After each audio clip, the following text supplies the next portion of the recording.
The rain came down in sheets that November morning, turning the cobblestones outside Windsor Castle into mirrors of gray sky. Sergeant James Mitchell had stood guard in worse weather, but something about today felt different. The air carried a tension he couldn't name. He adjusted his bearskin hat, water rolling off the black fur in steady streams. 23 years in the Queen's Guard had taught him to read the palace like a book. And today, the palace was whispering inside the castle walls. Two women moved through separate corridors, each carrying the weight of very different intentions. Princess Anne walked with purpose, her sensible shoes clicking against marble floors that had witnessed centuries of royal drama. In her hand, she clutched a leather portfolio. The documents inside could change everything. She'd spent 3 sleepless nights deciding whether to bring them forward, but the truth she'd always believed was worth more than comfort. 3 floors above, Queen Camilla stood before a gilded mirror, studying her reflection with cold calculation. The crown sat heavy on the vanity beside her. Not a literal crown, not yet, but the metaphorical weight of everything she'd worked toward. Everything she'd endured. The whispers. The comparisons. The endless, suffocating shadow of a woman who'd been gone for over 2 decades, but still haunted every corridor. She touched the pearls at her throat. Diana's pearls, some said, though that wasn't quite true. But Camilla knew the power of perception. And today, perception would become reality. Outside, Sergeant Mitchell noticed the change first. A black Mercedes pulled through the gates and scheduled. His hand moved instinctively toward his radio. Protocol existed for a reason, but before he could speak, his earpiece crackled to life. "Stand down, Sergeant." "Expected arrival," he frowned. Expected by whom? The car door opened, and a man in an expensive suit emerged, carrying a briefcase that looked too important for the weather. He moved like someone who knew exactly where he was going. Someone who'd been here before. It's never through the front door. If you're drawn into this story and want to see how royal truth and power collide, subscribe now so you don't miss what happens next. Inside the East Wing.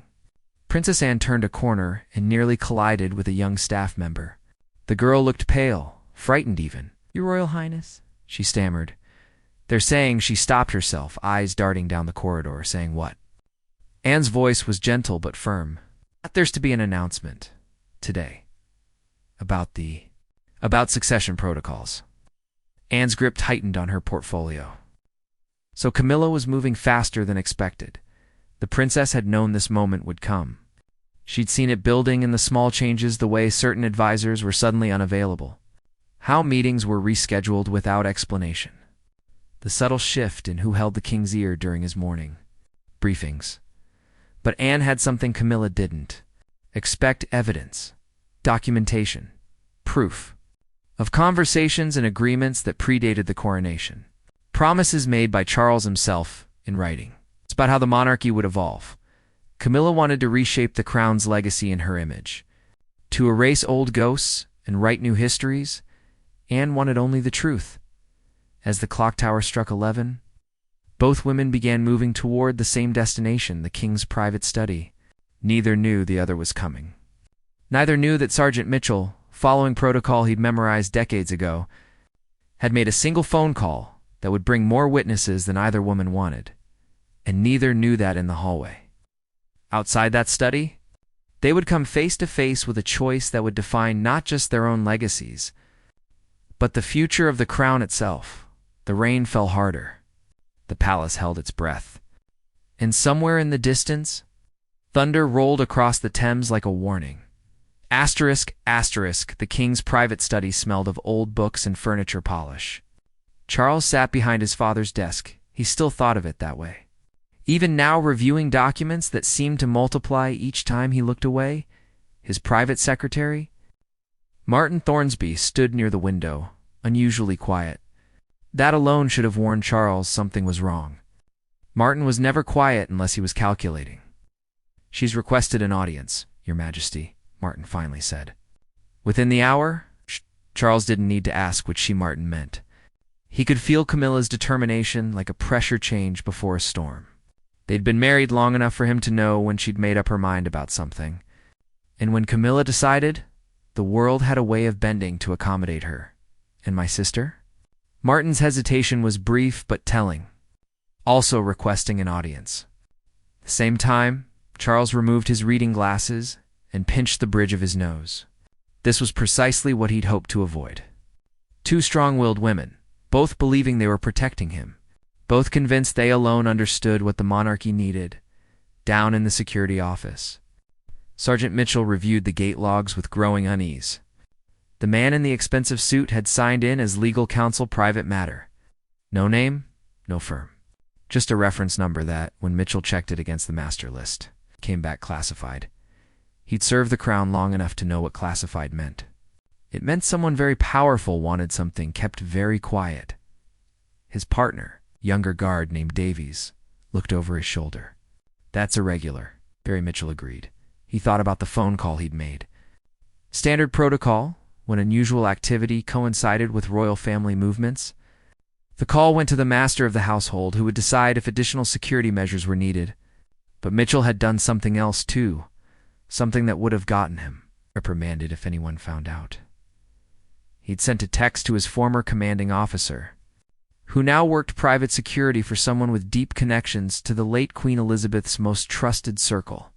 The message was simple. Weather's changing at the castle. Thought you should know. Sometimes loyalty ran deeper than protocol. Princess. Anne moved through the palace with the confidence of someone who'd been born inside its walls. She knew every shortcut, every servant's passage, every route that avoided prying eyes. Today, she took the long way. She wanted to be seen. Staff members nodded as she passed. A few smiled. Anne had never been the most popular royal to direct. Too plain-spoken for the carefully managed image the firm preferred, but she was respected. People knew that when Princess Anne made a promise, she kept it. The portfolio under her arm felt heavier with each step. Inside were letters, memos, recorded conversations, evidence of Charles's private doubts about certain modernization proposals Camilla had been championing. Plans that would centralize power in ways that made the younger royals uncomfortable. Changes that would effectively shut out voices Charles had promised would be heard. Anne had given her brother every chance to address this himself. She'd brought up her concerns privately, respectfully. But each time, Charles had deflected. Not now, Anne. There's so much to manage. We'll discuss it later. Later had become never. And never had become dangerous? Queen Camilla chose a different path. She walked the main corridors, her presence announced by the soft rustle of fabric and the subtle clearing of throats as staff straightened and stepped aside. She nodded graciously. Every inch the queen. But her mind was racing. The legal counsel waiting in the rose room had brought exactly what she'd requested. Precedent. Historical documentation of how monarchs had restructured succession and inheritance. How Queen's consort had, on rare occasions, wielded more power than history books acknowledged. Camilla wasn't trying to steal anything. She'd paid her dues, weathered the storms, accepted the public's slow, grudging acceptance. She'd earned her place. Now she wanted to secure it. To ensure that when this reign ended, her legacy wouldn't be footnoted but remembered. Was that really so terrible? The two women reached the final corridor at almost the same moment. They saw each other from opposite ends of the long hallway. Portraits of dead monarchs watching from the walls between them. For a heartbeat, neither moved. Then Camilla smiled. Not warmly, but not unkindly either. A smile between two women who'd both learned to navigate impossible situations and didn't smile back. She simply nodded once, a gesture of acknowledgement. They were about to walk into the same room, present opposing visions to the same king. Only one vision would survive. Behind them both, unseen, Sergeant Mitchell entered the palace through the guard's entrance. His presence unauthorized, but his purpose clear. He'd served the crown for 23 years. He'd stood in the rain and the cold, through ceremonies and crises, silent and steady. But today, he would speak. Because sometimes, the people who stand guard are the only ones who see what's really happening. And what was happening now would be remembered long after this rain stopped falling. The king's study door opened before either woman could knock. Martin Thornsby stood in the doorway, his expression carefully neutral. Behind him, Charles rose from his desk, looking older than he had just that morning. "And Camilla." His voice carried the weight of someone who knew exactly what was about to happen and dreaded it anyway. "Please, come in." The room seemed to shrink as both women entered. Anne moved to the left, near the fireplace where her mother had once stood during difficult conversations. Camilla positioned herself closer to Charles. Subtle statement of unity. Martin began to excuse himself, but Charles raised a hand. "Stay, please. I suspect we'll need a witness to whatever occurs here today." The words hung heavy in the air. Witness. As if this were a legal proceeding rather than a family conversation. Camilla spoke first. "Charles, I've asked for this meeting because you want to restructure the succession protocols," interrupted, her voice level but firm. "Because you've brought in legal counsel to find historical precedent for expanding the queen consort's authority. Because you're trying to rewrite agreements made before the coronation." Camilla's composure cracked, just slightly. "I see you've been keeping tabs." "I've been keeping faith," Anne corrected. "With promises my brother made. With traditions that matter." "With traditions?" Camilla's laugh was sharp. "Anne, the monarchy survives by adapting. Your mother understood that. She modernized more than don't." Anne's single word cut through the room like a blade. "Don't invoke my mother to justify this." Charles moved between them, physically and metaphorically. "Both of you, please." He looked exhausted. "Anne, what's in the portfolio?" She hesitated just for a moment. Then she placed it on the desk and opened it. Documents fanned across the polished wood, emails, transcripts, letters bearing Charles's own signature. "These are your words, Charles. Your commitments to transparency. Your promises that certain decisions would involve counsel from the wider family, not just..." She stopped herself. "Not just me," Camilla finished, her voice cold. "Say it, Anne. You don't think I should have a voice?" "I think you should have exactly the voice the law provides," Anne replied. "No more, no less." Outside the study, Sergeant Mitchell stood at attention, but his eyes were alert. The man in the expensive suit, the legal counsel, had been shown to the Rose Room to wait. But Mitchell had watched him make 3 phone calls in rapid succession, each one brief and urgent. Something was being coordinated. Something that went beyond a simple family disagreement. Mitchell's own phone buzzed silently in his pocket.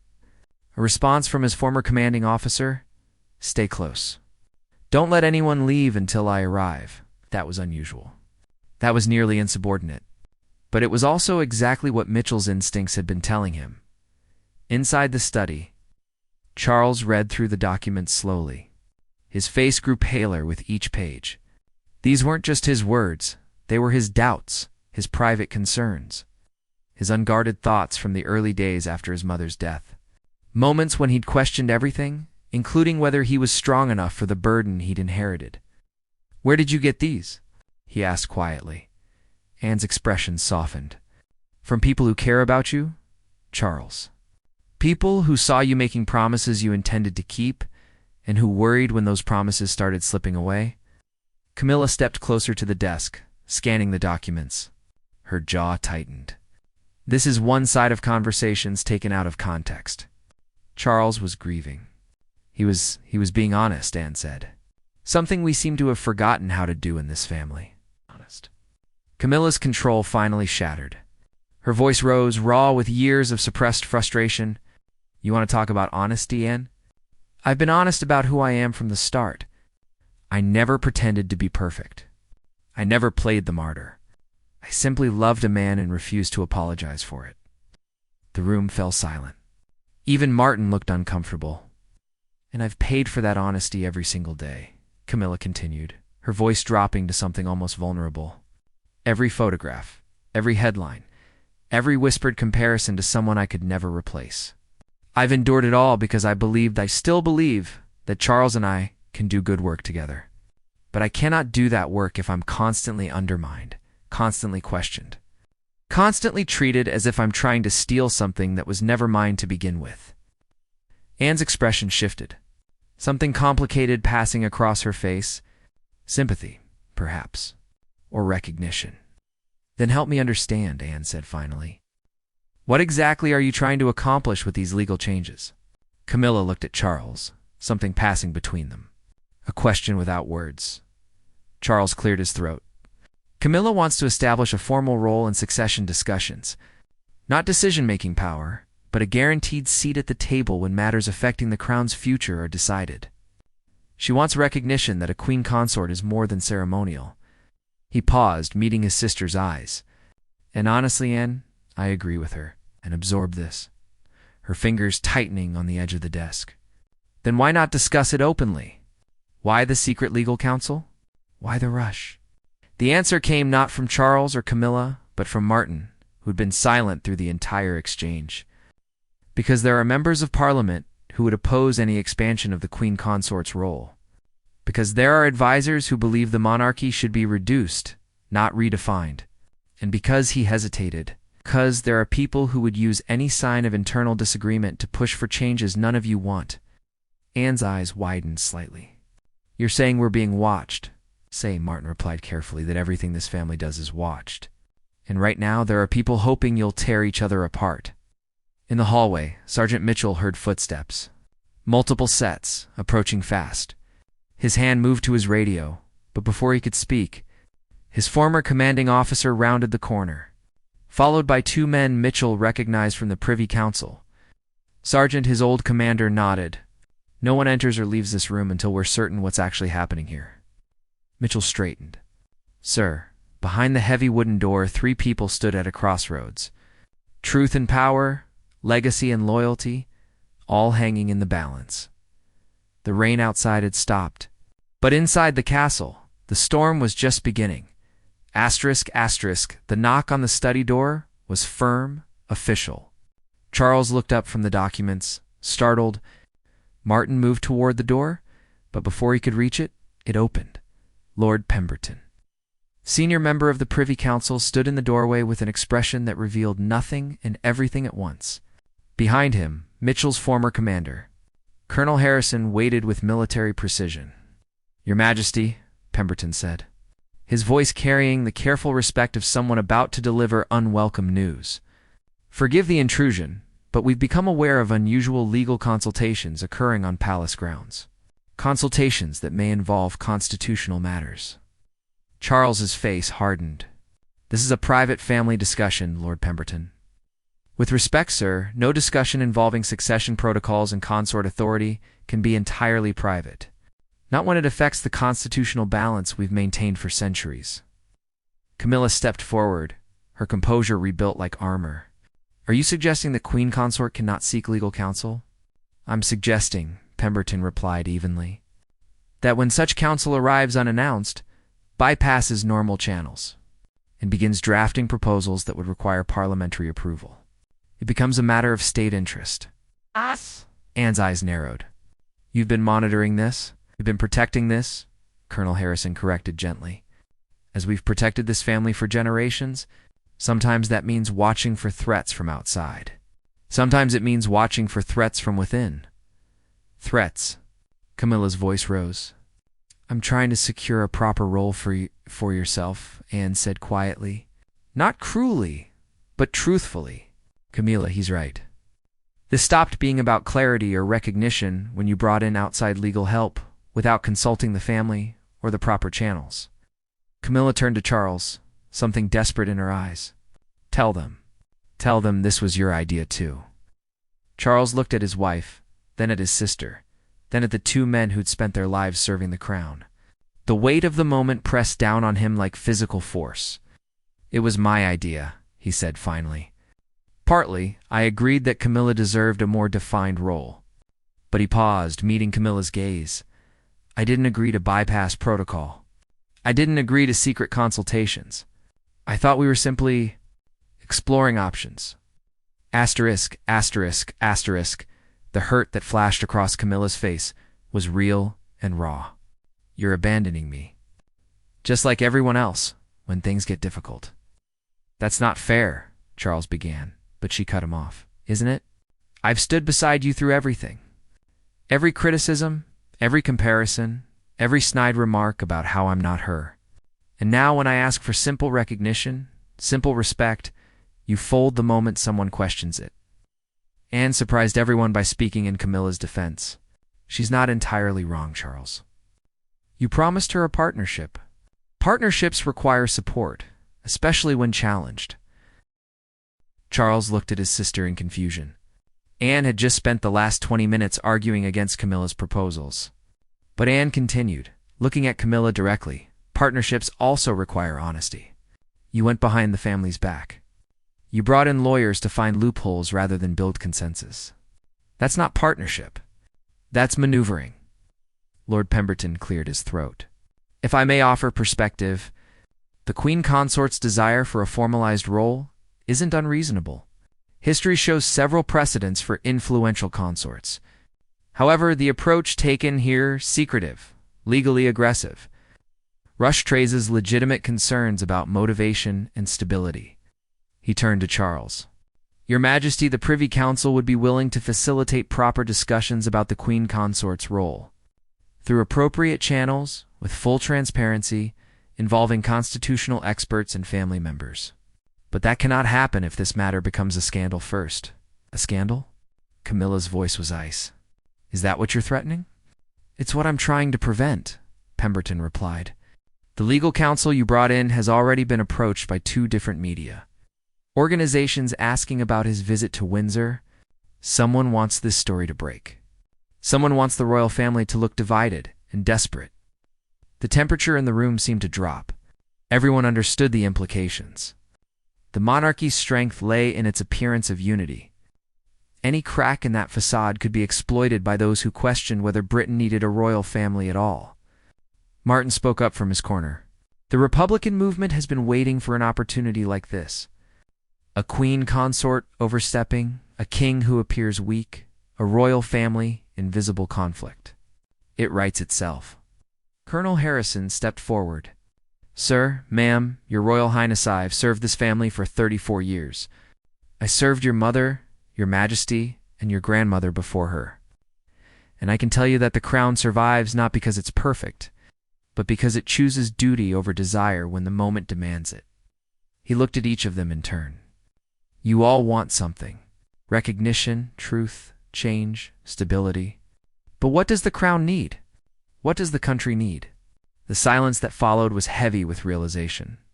Anne folded the documents back into her portfolio, her movements deliberate. It needs us to stop fighting in shadows. It needs us to address disagreements openly, but privately, as a family. It needs us to remember that we're custodians, not owners. She turned to Camilla. You deserve respect. You deserve a voice.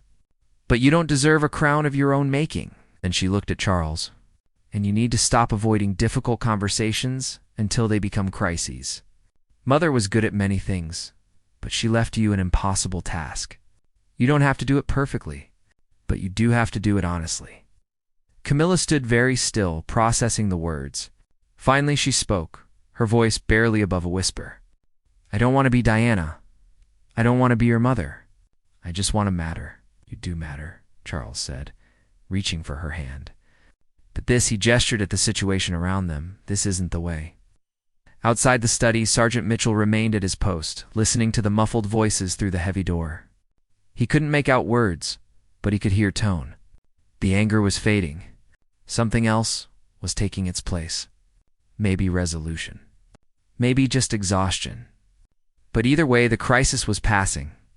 His radio crackled softly. Davies from the security office. Sergeant, the legal counsel is asking to see the Queen, says it's urgent. Mitchell glanced at Colonel Harrison, who'd stepped out briefly. The colonel shook his head slightly.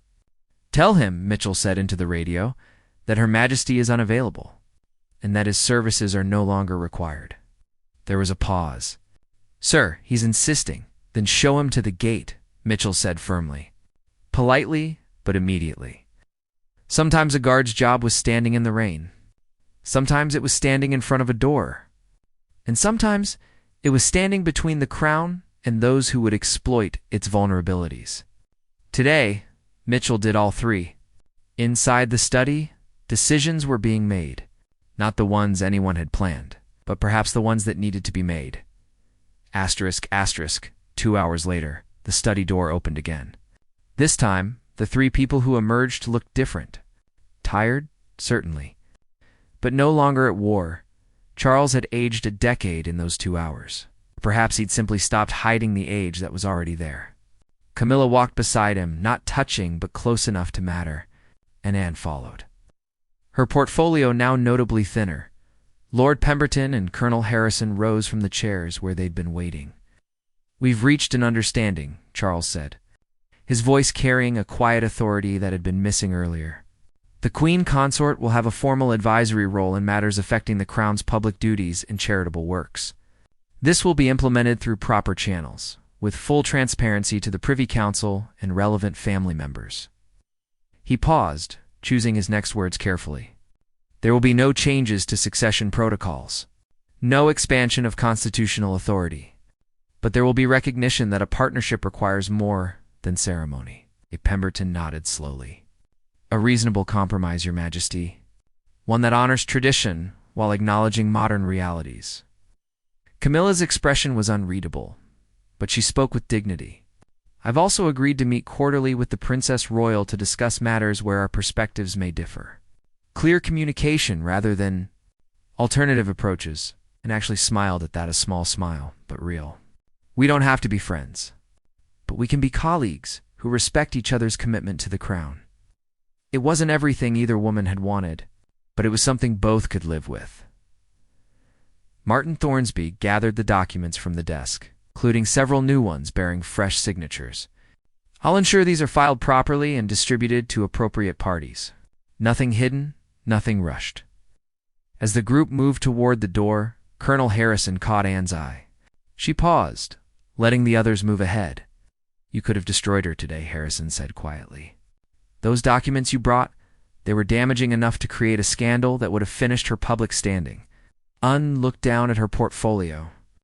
"I know, but you held back. Why?" She considered the question. Watching her brother and sister-in-law walk down the corridor together, the space between them uncertain but not hostile. "Because destroying her would have destroyed him, and hurting him would have hurt the Crown. Sometimes the truth matters less than what we choose to do with it." Harrison studied the princess, this woman who'd spent her life in service without seeking spotlight. "Your mother would be proud." "My mother," and said with a slight edge, "would have prevented this entire situation from occurring in the first place. But we work with what we inherit, don't we?" Asterisk. She started to walk away, then turned back. "Colonel, whoever leaked information about the legal consultation, whoever tried to turn this into a public scandal, they need to know it won't work next time either." "Already being handled," Harrison assured her. "We have our suspicions. A junior advisor with political ambitions and loose lips? He'll be reassigned somewhere very far from palace matters." Anne nodded once, satisfied, and continued down the hall, in the security office. Sergeant Mitchell was completing his incident report. Davies read over his shoulder, impressed despite himself. "You basically called in the entire senior command structure over what looked like a routine legal consultation," Davies said. "If you'd been wrong—" "I wasn't wrong," Mitchell replied, signing the report. 23 years teaches you to trust your instincts." Something felt off. Something was off. Asterisk. But how did you know? Mitchell sat back in his chair, considering. Little things. The rushed arrival. The classified reference number? The way the legal counsel kept checking his phone like he was coordinating with someone. And the biggest tell, Queen Camilla requested the meeting on short notice. But Princess Anne also requested one at the exact same time. That's not coincidence. That's collision. He closed the report. When members of the royal family are on collision course, people like us have to make sure they don't destroy each other in the crash, even if it means overstepping a bit. Davies grinned. You'll probably get a commendation for this. Or a reprimand, Mitchell countered. Depends who writes the final report.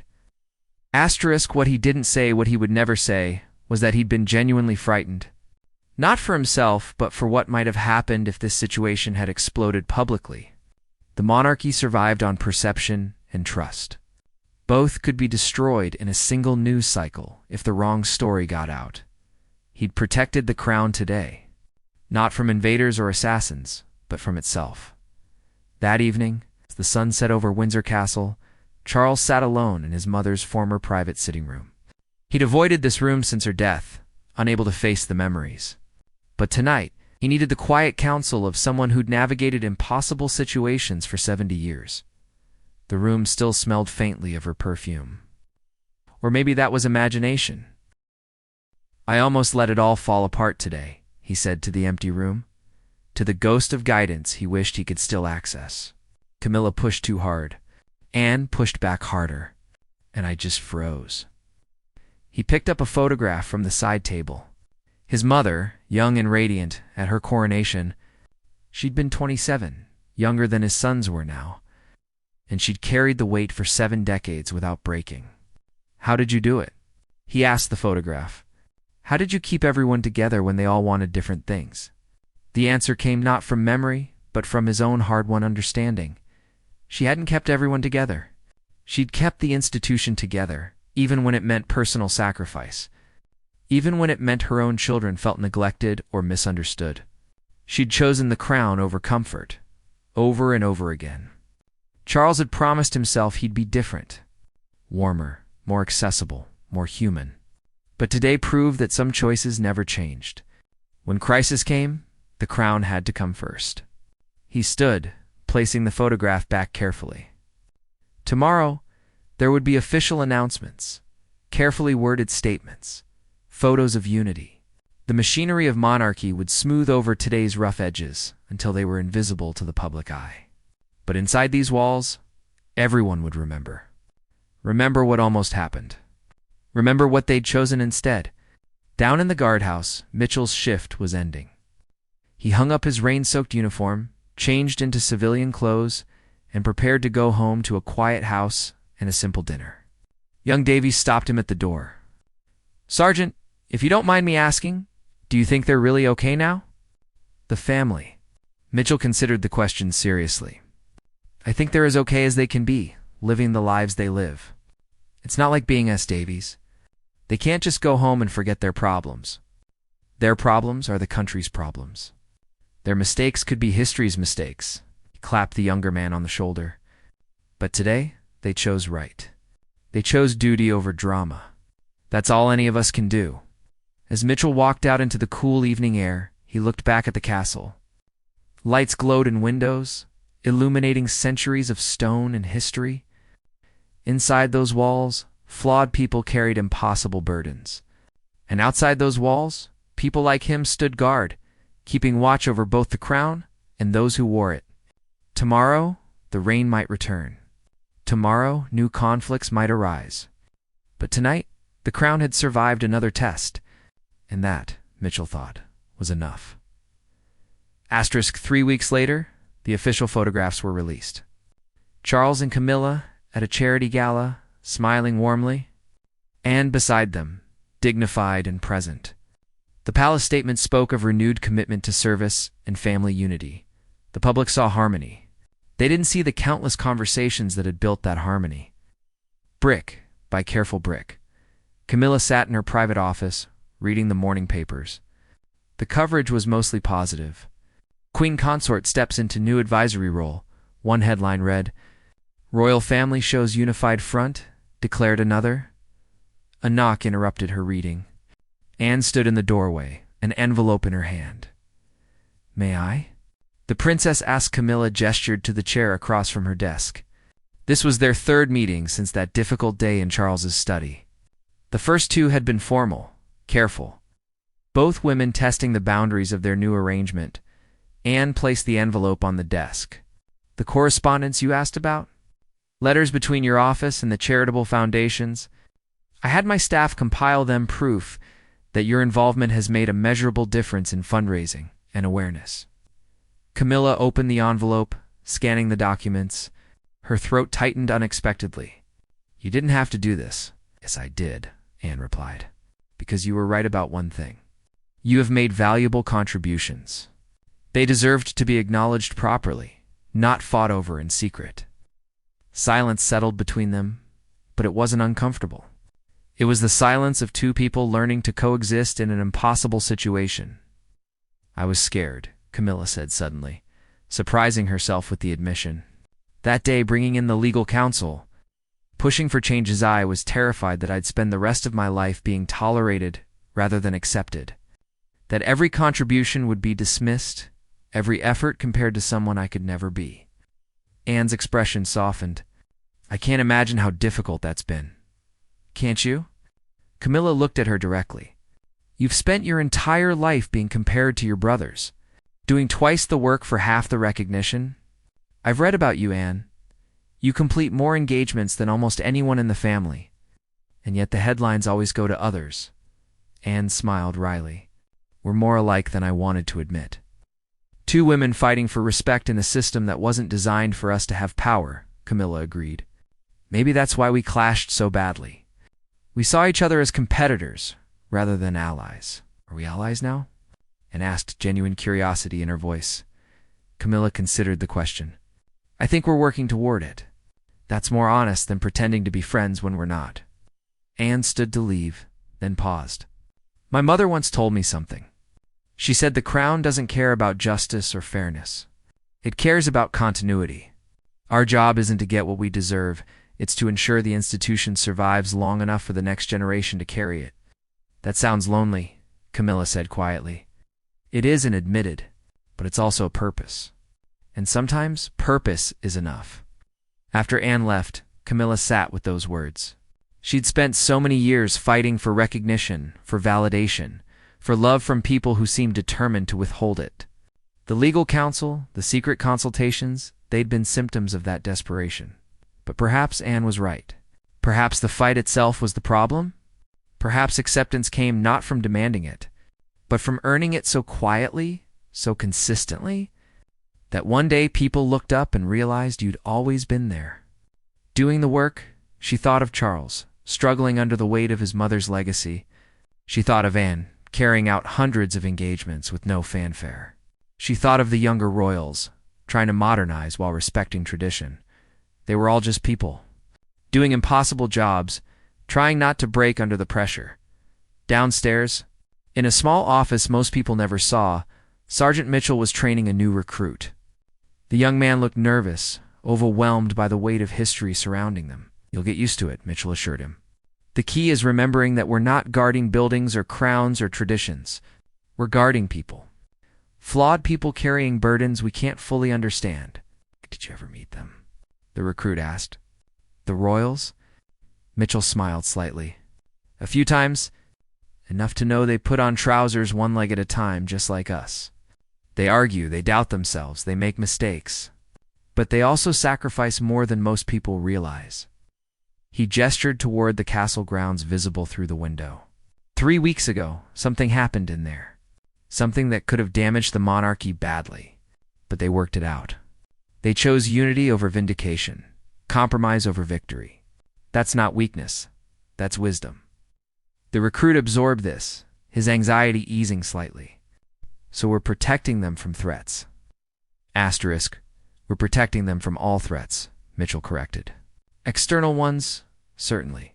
But sometimes the biggest threats come from within.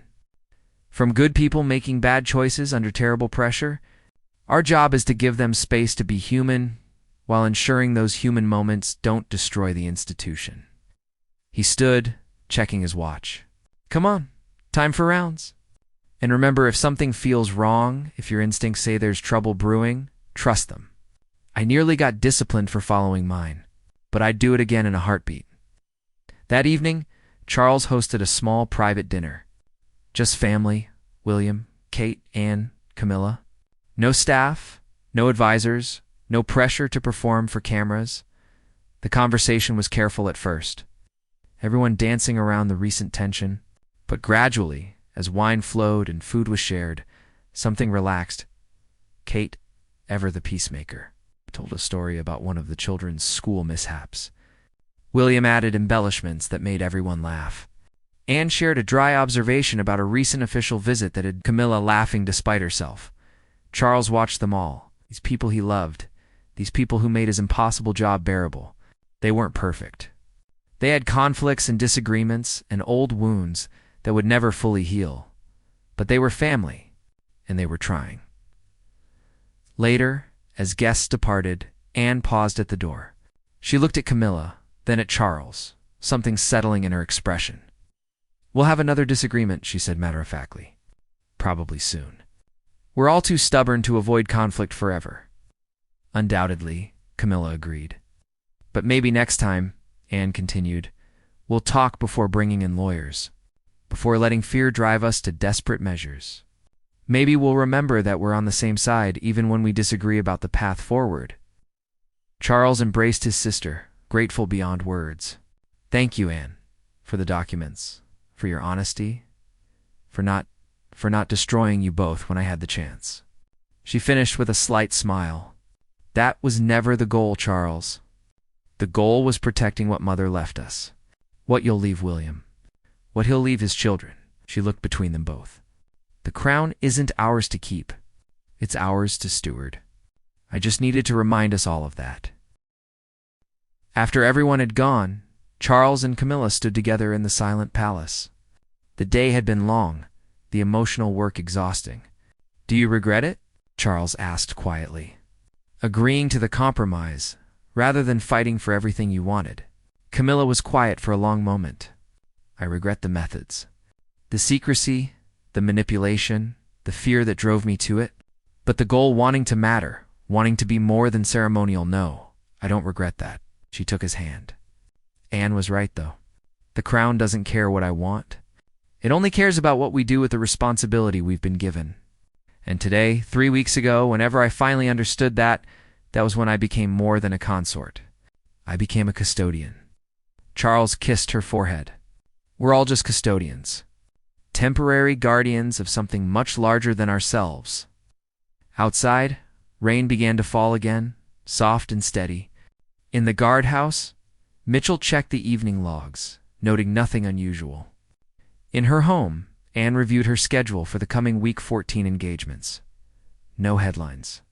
And in the castle, 2 people stood in the darkness, holding on to each other and the crowns they'd been given to protect. Not for themselves, but for a future they'd never see. The monarchy would face other challenges, other conflicts, other crises, other moments when duty and desire clashed violently. But tonight, it survived. Tonight, flawed people had chosen something larger than themselves.